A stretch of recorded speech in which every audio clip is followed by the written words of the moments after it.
DTRShow podcast, sponsored by my friend Bat at Dark Knight Studios. That's DARKNYTE Studios.com. He makes all my logos for the Down the Road Show podcast. Plus, he has his own shirt printing business for these amazing shirts that you cannot see on the audio portion of this podcast. But if you're watching the video podcast on the Down the Road Show YouTube, you can see how gorgeous his work really is. Thank you, Brother Bat. Love you to death. Thank you for being my friend, my brother, and the sponsor of Down the Road Show. I am extremely excited today to talk to my new friend, London. London has this amazing cannabis growing course that, today was the last day for any discount. I don't care about your guys' discounts. This course is worth the full price of admission to attend, to learn how to grow like a professional, to grow your own medicine and your own cannabis for your own health and your own wellness. Welcome to the show, London. Was that a good enough introduction? You introduce yourself. Tell us about you, Canna Grow. That was a fantastic introduction, and even a more fantastic shirt. I was gonna mention before the show. I love that. It's really cool. It's really nice. You guys got to check out the swag to get that stuff for sure. So I'm London. I am the founder, creator, content CEO, blah, blah, blah. They're all just titles and such, of Canna Grow. We're a home growing class. Essentially, we like to teach people how to grow cannabis at home and get cannabis into as many gardens and as many homes as possible. The idea is to break stigma and to show that these little plants are just that. They're just plants, just like the tomatoes that you grow in your garden and everything else that you do. So that's what we're about trying to do and help that go down the road, and really help develop that whole community and culture by creating a safe environment. A lot of people are still very nervous about it, or in places where it's still completely illegal, or they're only allowed to medically grow. So that can be a really big advantage for people wanting a clean and natural product, especially with all the black market stuff that's out there. I mean, even in an illegal state, it's very helpful to be able to grow your own cannabis so you know what's going into it, so you can know exactly what's coming out of it when you're ingesting these things. I mean, you're smoking this, right? Or ingesting it and eating it. You need to, it's nice to know what's going in it, and you can go through all the processes and stuff like that. So one of the big things that I found is there's a lot of big books and there's a lot of big information out there and a lot of websites. So I wanted to break it down and make it really easy. So we segmented it up into 5 to 10 minute videos, and they cover everything from equipment to like we were just talking about, lights, tents, fans, your climate control, all of that, or even your outdoor pots, mediums, seeds. And it's literally just, these are lights. This is the type of light. These are what type of lights do you use for which space. What light do you need? Go get that light. Really simple. That's the video. That's it. You move on to the next one, and that's how you progress through the course. So you're very, very step by step, but it also isn't completely exclusive to a certain structured method, right? I didn't want, there's a lot of information out there that's very like, this is my way. You grow like this. It works. Well, you know what? That's great. And anybody that's experienced in growing, I do an awesome show on Tuesdays. Shout it to the Dank Hour guys, because we have amazing horticulturists, as well as a PhD geneticist in cannabis genetics, that we do once a week. And we talk about on the regular basis. And the reason why I brought this forward is because every one of us has a slightly different aspect and opinion. I'm not quite as experienced or as professional. Some of these people have 60 years experience in the cannabis industry.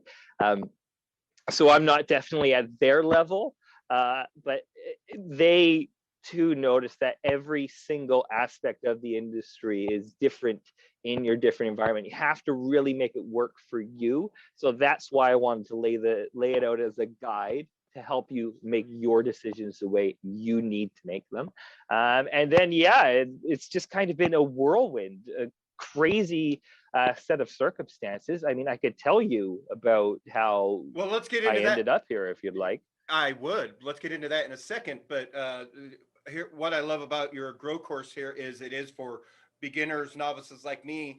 It's also helpful and useful for advanced growers, unlike me. I do not have a green thumb, but so for anyone watching or listening to this, it is geared towards their environment to learn and grow where they are, because You're in Canada. So where you are, right? You're in Canada, right? No? Yeah, I'm in Vancouver, BC, Canada. It's probably one of the worst places in the world to grow, other than, the Great White North. I mean, I'm in the Great White North, but other than like Alaska and stuff like that. But you can do it. It's possible.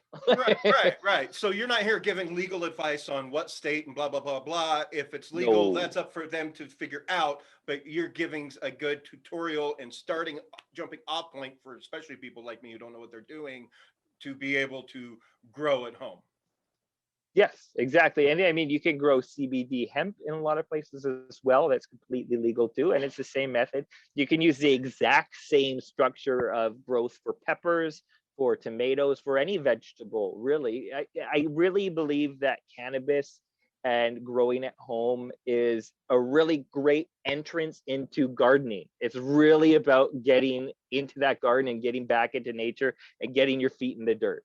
And I really love how it can do that and pull people into that space. I mean, it's cool. It's cannabis. We've all seen it. It's cool for all of us. But not only that, it can show you how we can actually get back to our roots and to our nature. And people just get pumped about it. And I get energetic about it. I'm talking about it right now. I'm like, I love hearing about it. These people like, oh, so they're like, oh yeah, well, check out my 9-foot tall tomato plant now too. And I'm like, well, now you don't have to pay for tomatoes. And now you don't have to pay for cannabis. I think this went well for you, which is always a lot of fun. Yeah, I mean, I'll hand it back to you. Very true. And so let's talk more about hemp and cannabis and its healing nature for the planet, society, and ourselves. And how did that attract you to it?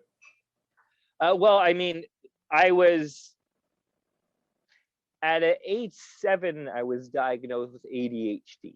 And at that time, I mean, we're talking about the mid 90s. So the instantaneous response is, let's medicate this kid. Let's get him on Ritalin, methylphenidate, like that. So I've been taking Ritalin since then. I still do to this day. And I have used cannabis to mitigate the Ritalin and the side effects of that, as well as control the times when I'm taking less dosage. I had times where I would stop smoking cannabis and my dosage for Ritalin would go through the roof. I'd start losing sleep. I'd lose balance. It's like, it just goes nuts. And cannabis allows me to sleep and eat when I'm taking my Ritalin, which is necessary to do a lot of function because I'm quite ADD. Like I could sit in this garden and stare at these plants all day. And like I could watch them die and stare at them all day if I don't maintain some focus and get my stuff done and do that. So I need the Ritalin to function, but the side effects are quite challenging to deal with. So I found that Ritalin, that when I was 14 and kind of took cannabis for the first time with a few buddies, that it went, oh, I can eat again. Oh, I can sleep properly again. Like, this is great. And I dove in pretty hard and quick, and it mitigated a lot of factors for me. I think I stopped when I was in my early 20s, late teens. And when I was traveling through Europe, it was a little bit more difficult to get a hold of. And that's when I dove right into the restaurant industry, which I love to connect with you because you were a restaurant folk too, working in the front of house. I trained over in Europe under some Michelin star chefs. And at that time I was up to 12 pills a day, 12 times the average dose of a Ritalin a day. So I was taking Wow. 3 sets of 4 pills, which is 120 milligrams a round, and just huge amounts. Being a chef is hard work, man. You're on your feet all day. You're using your hands and your back constantly. You're up early. Your hours are nonstop. You worked at Black and Blue. I'm just going to throw that out there, or is it Blue and Black? Whatever. Black and Blue, you got it then. Yeah, Black and Blue. Like, that's a world-renowned restaurant for people who are foodies like me. So major props. I love every time you post photos of your food and whatnot. So let's talk about infusing cannabis in your food real quick. Oh yeah, well, I mean, I got a wicked YouTube series that I'm doing as well. We just dropped the intro for that, which was really cool. Naturally, I've been a chef my whole life. So I've worked with a lot of organic farmers, and working in some of the top restaurants in the city and knowing a lot of the top chefs. I knew the farmers. They would come to my restaurant to sell their produce. And I knew all the other chefs in the city. We were pumping out some of the best cooks in the city out of my restaurant, because we had a really amazing training program. And we were able to pump out a lot of really high, people would come from our restaurant and the other chefs go, oh, you're from Black and Blue, you're good. I'm super pumped to have you here. So a lot of that scene and culture kind of stuck with me. I always find myself being drawn back into the culinary. You know, when my daughter happened 4 years ago, it kind of shook me towards this new lifestyle of having to refresh and get out of get out of those nightmarish hours. But the ability to be a chef and be part of that is always the thing. I've always been really nervous about infusing cannabis in food, actually. Really quite terrified about it. There was recently a chef called Nicole Hines, who I am now doing a series with. We do Faded Feast and Friends, where we travel around and check out all these local farms and all these local chefs, and we bring them back to our place. I make these chefs pick vegetables from my vegetable garden, which we'll give you a tour of, pick all the vegetables out, and then make me lunch. I love being a chef for so long, but I can invite the chefs over and make them cook for me at this point in time. That's a bonus. Who does it? I love when a chef comes over to the house and does, I'll clean up after you, no problem. Give me food. Oh yeah. I help out. I'll do the little prep work, but they design the menu, and it was mind altering, my friend.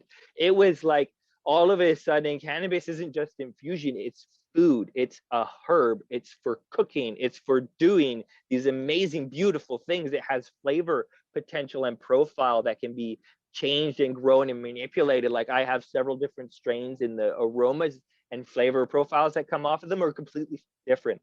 The Tropicana, you can't see here, there's a Tropicana cookies just here, and that has almost like a Hawaiian pineapple-y breezy aroma to it. This lemon kush headband, which is in front of me, this was a hunt, and I found this very, very, very special plant. And it is lemon kush headband from Humboldt Seed Organization. I believe they are done as a breeding company. They had a lot of legal issues come down, but I haven't checked with it recently, so don't quote me on that one exactly. But I know that they're very hard to get a hold of, and I have this lemon kush headband that I hunted. And if you rub the stem on this and you smell it, like you roll it up into a doobie, it tastes like Jolly Rancher, like lemon Jolly Rancher. It's nuts. And the aroma is just, I mean, if that's your thing, it totally is. But you can chop this up and use it as a fresh freaking herb. You can use it like herbs. Chopping it up, we did a cocktail one. We at Pizza Carano, which is in Vancouver. It's a new, very hip pizza and cocktail bar. Very funky, very cool. They did spherified, and you're gonna love this. You're gonna really like this. They did spherified. It was a white Moscow, no, Negroni. It was a white Negroni, and they did spheres of cannabis infused vodka into it. Interesting. Yeah. Interesting. So it was I'm like not gonna cannabis lie. caviar. I'm not gonna lie. As 20 years as a bartender, Negroni is one of the worst damn drinks I've ever had in my entire life. I can't. I would drink that. I would drink that, but a normal Negroni, no. It was a unique experience. I'm not a big Negroni drinker either. They're very upfront boozy. You know what I mean? They're fresh, but they're upfront boozy. And this was very boozy upfront, but it was very interesting and very, very cool. I wish I have some of them, some of the caviars actually with me. That was really, really neat. I should grab some of those after the tour. And that was really a lot of fun. And that was just on Sunday. So we got a couple more videos to do. It's going to be really exciting. I'm very excited about that. Food has always been a huge part of my life. It's about community and culture, right? We bring each other together with food and cannabis and drinking. It is like, it's a whole life. So I like to share that. Yeah, no, heck yeah. Food and spirits and cannabis, they're all about connection to ourselves, the society around us, and the universe. You know, this isn't Cannabis Church. Anyway, so how did you get into starting Canna Grow and growing in general? I mean, besides the ADHD and all of that, like what led you down the road to where you Oh, I love this story. I love this story, and I share it as much as I can now after some time, because it's not really just my story. It's my wife and my daughter's story. It's a big part of my life, and it really was kind of a key changing point that things move forward, and I love it. So about well, getting very close to 4 years on the button. I was on my way home from work. I was the executive chef of Black and Blue, which we mentioned earlier, and I was running that restaurant. I had a beautiful hostess, stash food runner that I was dating. You know, just gorgeous, petite little thing, and we were living together at the time. We had gone to Italy previously to go visit my family. They live in Tuscany, and I like to go visit them whenever possible. We'll be there in December again. Woohoo! And anyways, so we go. I'm on my way home from work, and I get a phone call, and she's like, "There's something terribly wrong." She's in horrendous pain. You can hear the pain in her voice. Like she's like, "I need you home. I don't know what's wrong. Get me to the hospital now." I'm like, okay, hop in a taxi, get home. You know, I'm living downtown Vancouver, party and lifestyle at the time. I'm the chef at one of the top restaurants in the city. So it's a good life. It's fun, you know, a 500 square foot apartment in downtown Vancouver. It's a good time. I run up my stairs. I get into my apartment and I walk, and I have this tiny little bathroom that's just barely bigger than my grow tent that I grow out of now. And I turn in and I see, and I look down, and there's my wife on her hands and knees holding my firstborn child. And it was like the most mind-blowing thing. We had no idea. She had no idea she was pregnant. She was 110 pounds at the time, so just tiny. The baby was born at maybe 3 pounds, so very, very petite. And I remember I got down on my hands and knees and I go, this girl's gonna fall. Like she's like been through this. She's just had this baby. She caught it. And she's holding this living child. So I get down and I kind of support her and get underneath her and hold the baby. And I look down and I'm like, I'm one of those people, I gotta make humor or like light and try and get a joke, right? Like I'm like, this is fucked. Like I need to make something fun about this to try and lighten the mood up a little bit, because this is crazy shit right now. And sorry for the swearing, if you might have to bleep that out later. And never. I looked down. I looked down. This at her deserves all baby. the fucks and shit. Holy fuck, yeah. So I look down at the baby and I look up at my wife and I look down at the baby and I look up and I said, shit. She's like, what? And like just face goes pale, ghost white. What's wrong? And I'm like, it's a girl. And she goes, and just starts laughing and laughing. And I'm just like, we have the ambulance on the line, like time to tie the umbilical cords or like tie it off. But anyways, after that period of time, I ran into needing a life change. I had grown a little bit of cannabis, but a bit, as we talked about earlier, been involved with cannabis my whole life. So I was like, oh, I got to stop this. It's money out the hole. I got to stop spending money on cannabis and take care of my family. And actually things got harder. It was a lot more difficult to manage a few things. The emotions were running high. We were already very emotional. It was very traumatizing time. So I ended up diving into cannabis hard by growing it. I'm like, okay, well, let's mitigate the costs, and I need to control something small. You know, when life is out of control, controlling something little that you can and putting your heart into it and getting something out of it can result in a lot of good things. That makes a lot of sense. Yeah. Yeah. And that's what kind of dug me really deep, is I could control this. It's something very small. That's why I think I like cooking too. You do something, you put your time into it, but I couldn't do that all the time anymore because I couldn't work for 16 hours a day, 7 days a week and be part of my family. So I moved into doing sales that could support, you know, the money to put this together. And then COVID happened, and I actually come from a police background. So you were just saying that you come from a police background.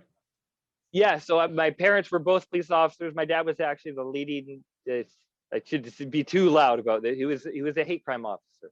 So he put a lot of really, really racist and indignant people to jail and helped change the laws to actually, in Canada, actually allow police to be able to arrest people through crimes on the internet, through racial injustice, which is really an amazing thing. And I come from a family here with my mom.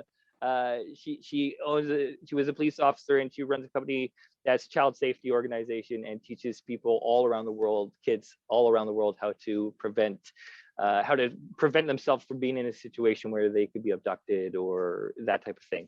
So she was an expert. You have amazing parents. So how do they feel about what you're doing? Well, that was the thing, is I'd used cannabis for a long time, kept it quiet, and been kind of in that thing. So they've known, and there's just still a lot of stigma there. My mom says, dumb stoners and silly things like that all the time. And I'm like, Mom, it's just because the people that you knew were dumb, they were probably dumb before they smoked pot too. So it probably has nothing to do with them smoking pot. They were idiots to begin with. And we're getting there bit by bit, but I asked them, I'm like, what do you think? I'm off work because of COVID. I have this going on. I've dove deep. I need to do something different and do this. And I want to share what I've learned, because I've gone hard. And I've met a lot of amazing people that I do regular shows with, that are amazing individuals. So I'm like, I got an opportunity to do this. So I spent the last year building our course out, and then we launched the first round in January. And that's kind of how I would do. I need to find balance and work life, and also, hop into the second part of my lifetime passion. It was always about the nature. It was always about getting back to my roots.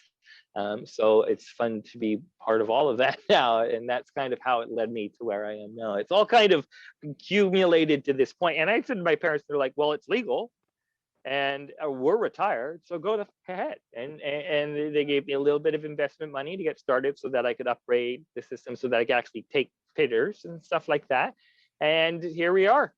A year later in August is when I first launched the business, to start building the brand up. And we are on our second launch, which is finishing at noon today. But we are actually we're going to drop all the extras course out later today. We're just going to have that come up because that's only for select periods of time. And then we'll have the main 2 base courses available at their regular pricing as of noon today. So very exciting. But yeah, it's been crazy, topsy-turvy, fun, and wild. And I'm so happy to be where I am now and exploring my life. I said I did a Momo on Instagram the other day on a quick live, and just like I was rolling up to do this cocktail thing we were talking about earlier, and I'm just like, how cool is my life? I've gone from being an obsessive compulsive 16-hour-a-day worker in a top restaurant to now going to spend my day videotaping and checking out cannabis cocktails. I mean, love it. It's amazing where the road takes us sometimes, because like right before I got on here with you, I was on Facebook going through my memories, and 12 years ago I was at my very first San Diego Comic-Con as a musician who was just finishing up my one and only album, and spent a fabulous weekend down there that changed my life. Basically started the Down the Road Show podcast, 10 years of going around the country filming and interviewing celebrities and moderating panels at Comic-Cons that led me to the cannabis community and my new cannabis activism. Like, yeah, it's crazy the way things change, and you just kind of go with the change, and here we are. And I'm sorry I got distracted there for a second. I'm pretty sure a bird just flew out of nowhere and ate Martin, my mantis. I'm really sad. Like dead serious. I just watched one fly in right up there. Just fucking ate it. I watched your reaction and I was wondering what was going on. Tell everyone why a praying mantis is so important. Okay, so I use Benefish. So I do a merger. Well, you know what? I'll give you a little tour at the same time. How does that sound? That sounds amazing. So I'm gonna rotate. Can I rotate the camera? Is the camera rotatable? Yes, it is. There we go. So it's moderately clean. So I apologize, guys, because I have kids. But mantis are amazing predatory creatures that love to eat bad bugs like large beetles later on, but earlier on they like to eat aphids and all sorts of population.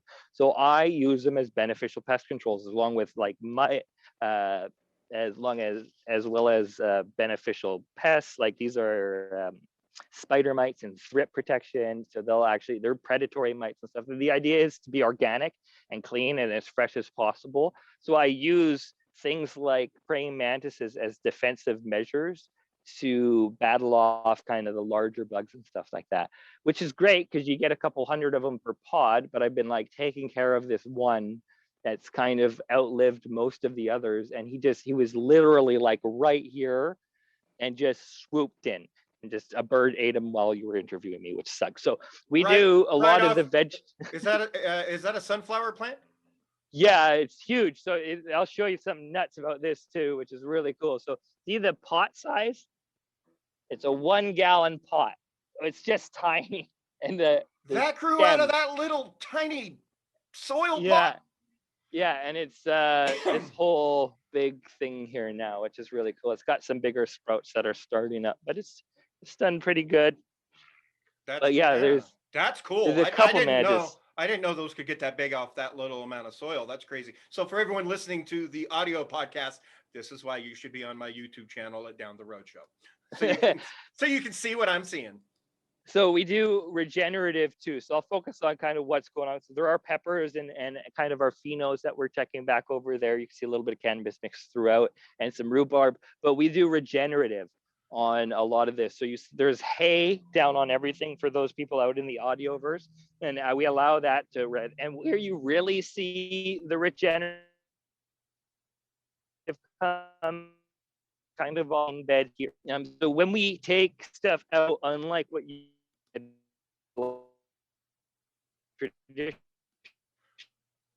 you're freezing on me, buddy. You're freezing on me. You would call in a big, I lost video. I might. There we go. How are we doing? We back? Am I back? No. Can you hear me? Can you hear me? I can hear you. I can't. There. Now I can see you. I can see you. Now okay. I can see you. There we go. Continue. Okay. Perfect. So like I was saying, we take all of the old plant material and lay it down in the beds to decompose. This is actually dug out quite deep, and it all is just compost down. There's hundreds of thousands of worms in there, and they all just eat and feed and bring everything back. So these are actually only 4 tomato plants. And if I can, they're just massive. They're absolutely huge, and everything's coming through really, really, really well. And yeah, so that's all regenerative. So you can see right down here, it's just literally old plants, old dead plants and peas and such and hay that's thrown down. And this is all just going to turn into dirt, which is exactly what we need. Awesome. Yes. Very, very fun. We'll get it back. And then there we are. So what do cannabis plants do for your garden in general in the, as a home grower? Well, cannabis is a heavy eater and likes to take a fair bit. So you usually end up doing a lot more cannabis and trying to maintain it. So for me, the cannabis, other than using it as a fresh herb, is mostly for medicinal smoking purposes. And I specifically vaporize a lot of my plant matter. So that's in general what it's for. For the garden, most of my product that I actually do is indoor, which we can show you quickly as well.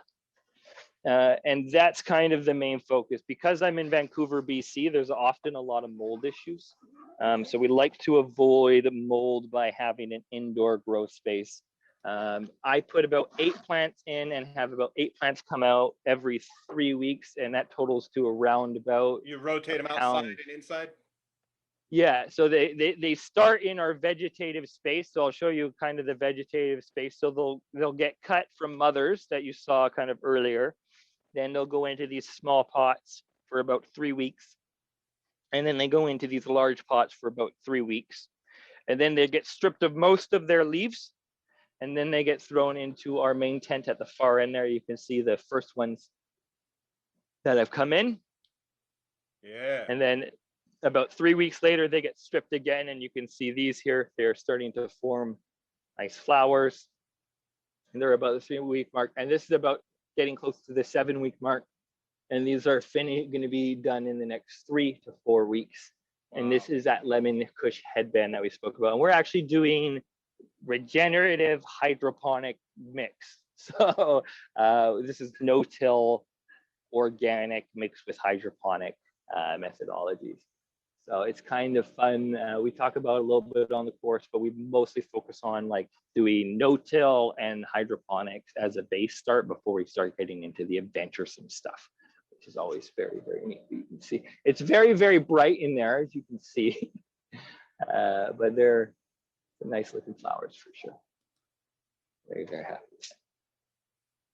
Boom. Yeah, that's awesome. That's awesome. I can't wait till my one little plant starts flowering and getting there. I think I'm getting close to the point of needing to trim it. Trim it down, like cut off some of the leaves and do some defoliation? Yeah. Or once again, I need your grow course. Well, let's put you in it. Let's put you in the level 2, and you can just take it at your own pace. We'll put you in there for like, look at me, I'm a glowing, so bright. We'll put you in that one on me, and you can try it out and see how it gets you, and then that way you can go along and do it and share it with people as you go. Now, as far as your grow course goes, it is because you got 120 days to grow your stuff. So it is kind of you're taking it at your own pace, right? It's exactly. So it's like as you grow. So it's like when the plant's at this stage, you're in this section, and you just kind of learn as you go. It's divided up into plant stages. And of course, literally as you work through, there's 6 total terms. Everything's broken up into 6 terms. So your first term is equipment, and seeds, medium, and seedling stage. So planting your first seeds and get you right through to that. Your second term is early vegetative stage, pest protection, that type of thing in your middle level courses, and kind of the temperatures and humidities and what's happening to the plant during this period of time. Late vegetative stage, late vegetative plant training techniques is term 3. And then we talk about flipping into flower. And then your last 2 terms, term 4 is the transition into flower.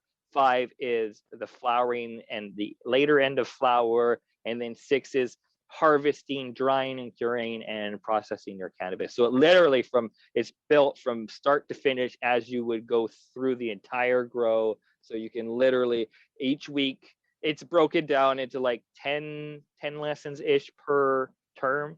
So it's like, hey, when you first start your first months, you go through term 1, second month, you go through term 2, and it's like 10 lessons. It's really easy.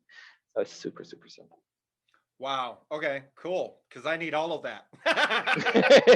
We'll put you in the level 2 and throw you in there, and you can go through at your own leisure and when you have time, because I know health is very important. You got to take care of yourself, brother. Yeah. I'm doing the best I can. As you I've got the neck brace to hold me still so I don't get overly excited talking to you, because I was excited to talk to you today.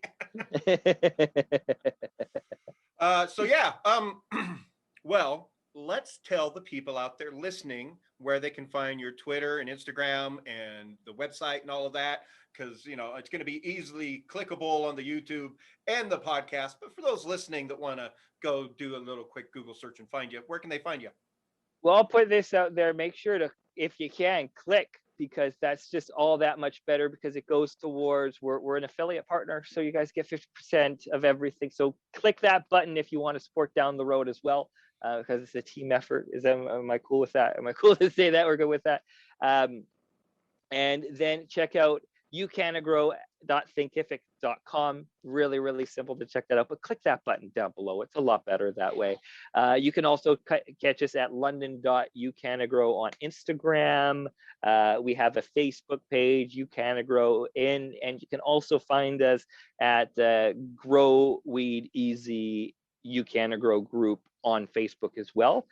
So we have a live Facebook group, and a lot of the people that I talk about that are in my shows that are industry professionals are actually members of our group, and we help people guide through the course of growing and that process. I'll put out a bunch of tips are on there, and an amazing, very, very safe community. And we do approve we do go through a post approval method, because there's a lot of people just fishing for emails and trying to, it's the cannabis space. Unfortunately, people take advantage of the fact that it's illegal in a lot of spaces to do that. So we have a smaller community that I like to keep very, very tight and kind of an eye on things. These communities can blow up very, very, very quickly and get a lot of really crappy people in them. I've seen it happen dozens of times, and then they get shut down. We could like literally post anything. We don't need to put no need for sale and trade or anything like that. So it's an amazing space to be able to do that. We like to keep it that way. So go ahead, check that out, but drop your email in there so we can check to make sure you're a real person and that you're not just like a bot running through.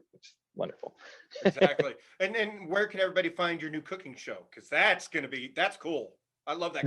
That'll be on our Canna Grow tube channel on YouTube, we're going to probably we're going to do a release party, I think this Friday, which will be for our first episode, which will be a nice little short episode. We'll probably do it live on Clubhouse or something like that. Yeah, it'll be a fun party. It'll be a good time. So we'll be doing that on Friday. We'll probably lock down the time for that, but it'll be all on our YouTube and Instagram and Facebook. I put this stuff everywhere so everybody can see it. I think the people that the restaurants and the community people that I work with to produce this content are freaking amazing people. You need to check them out. Faded Living, the kind of my star of the show, are amazing. Afro-Caribbean chef that does just nonstop intelligent mind when it comes to infused dining. I mean, she made this chutney, man. Blow your freaking mind how good this is. Like, just boom. Really amazing chef, and she's fantastic. I really love the community. I think it's about growing together as a community and being that central pivot point. So I want to help people get there as much as possible. So we're doing that on my channel as I'm producing stuff like that. But go check her out as well at Faded Living too, because she does a workshop, I think is starting again in September as well. So lots of community stuff there. Yeah, and you're right. She is amazing. And that chutney she made looked so good. I wanted to try it so bad, but foodie. If it wasn't illegal to ship it over the border, I'd have some coming to you like that. Hopefully. Well, there's been the transition in New York with them deciding not to, I think, take cannabis in the airport. I was hearing something, or there's a transit, like there's some airports saying that they're not going to do it anymore in some legal states. So if that opens up, maybe in the next couple of years, you'll be getting packages of chutney over the border. I'm down. I'm for opening every border across the globe and making cannabis accessible for every human being to at least have that option. For and sure. Quick follow-up question. Your wife does know she's pregnant now? Yes. She absolutely is. It is very obvious this time. She is. It's wonderful. She's due mid-August, so about the 26th. So my wife was born on the 2nd.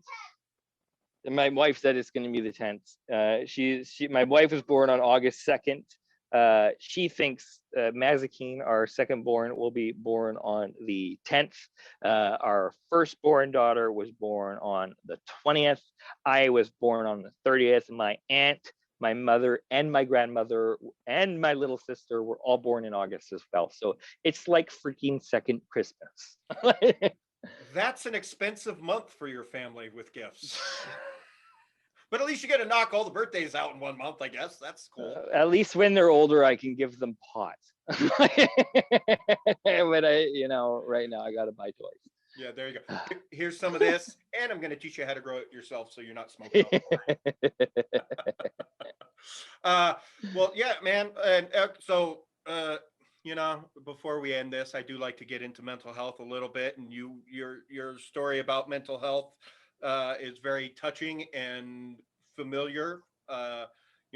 What do people who are against cannabis need to know for people like you and myself on how it does help our mental health and overall wellness.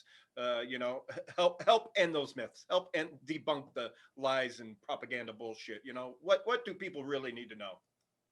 Well, they just need to know that it's a plant, and that there are spectrums of cannabis, just like there are spectrums of alcohol. I don't like making a comparison. Just like there's spectrums of medicine, not all cannabis ingested is for getting you messed up in the head. It's not for all getting you high. There are a lot of strains and a lot of people that ingest cannabis that usually are doing it for a medical reason, for a purpose, and whether that be a very evident one that you can physically see up front, such as pain, or whether it be an internal one, such as ADD, depression, other problems of the same way. People use cannabis for all sorts, and to understand that just because I'm smoking cannabis doesn't necessarily mean that I'm getting whacked in the head, and that I'm actually able to be a high functioning corporate executive and run a $60 million restaurant while I'm high on cannabis. I mean, I'm doing it. I'm not doing it because I'm doing it because it helps mitigate everything, and it's a fact. It's a healing plant. Don't get me wrong. There's some good stuff out there, and you can smoke that in the evenings. But there is light stuff that helps get through the day, and things and methods to do. So just take a step back. Understand that most of what you've seen in culture has been due to stigmatism created through the drug war. Take a breath, know that they're not doing it to harm you, affect you in any sort of negative way. Know that it's not going to harm you or affect you in any negative way, especially if they're the ones consuming it. It's not going to do anything to you. They're going to listen to what you have to say every time.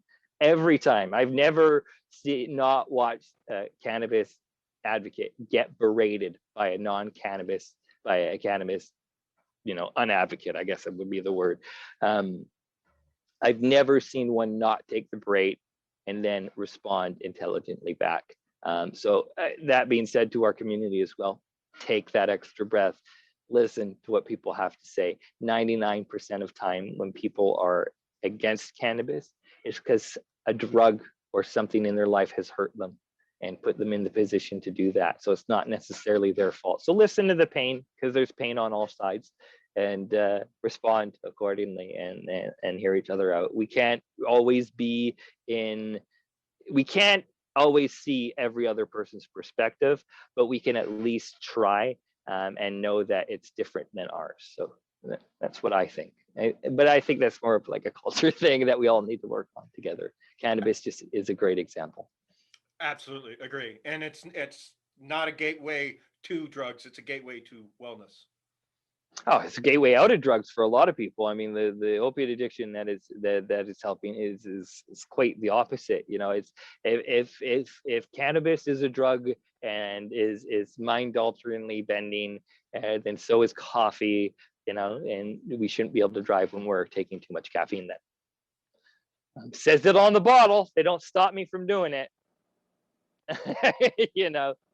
Just saying. Well said. Yeah. Well, brother London, thank you for being on Down the Road Show. I'm excited to learn more from your grow course. Yeah. I'm excited to have you on it and hear your feedback as well. For my plant right over there in the corner of my office. Nice buff move, my plant over there that way. Look at my plant and my buff arms. Yes, I am buffed and I have tattoos now. Yeah, I ain't buff no more. I ain't buff. The great thing about post edits. I don't edit. I'm gonna cut out that little part where you lost it. I don't edit. Like, this is all. I love that. I love the honesty. Yeah, it all goes up raw. Look, if you didn't want to say it, you shouldn't have said it on my fucking show. That's plain and simple. So, and those that are regular viewers and listeners, they know. They know. So it's people need that. In the next little bit, the culture is going to change, and it's about being with the people and following the people that you connect with. There's so much out there that it's not going to be about going at the big corporate thing, as they're going to be about following a lifestyle methodology or people that they connect with on a personal basis and that produce content on a regular basis that they connect with. The raw content. That's what these online audio devices are great about, because people can just produce a lot of content and have it raw and ready to go and real and connect to it. And I think it's really awesome how social media and programs like yourself are able to help people connect in a way that has never been touched before, until 2010, until that period of time, and it's still growing like nuts, and it's so cool to be a part of. So thank you. There's my battery going, hey, it's low. Well, And so thank you for that. that's okay because it can be as low as it wants because we're gonna go. And I appreciate your time and I love you to death. You're just a great human being. It's been great connecting with you on a personal level, on the green room and now here. So, London, I will see you down the road. I'll see you down the road, brother. Ciao, my friend.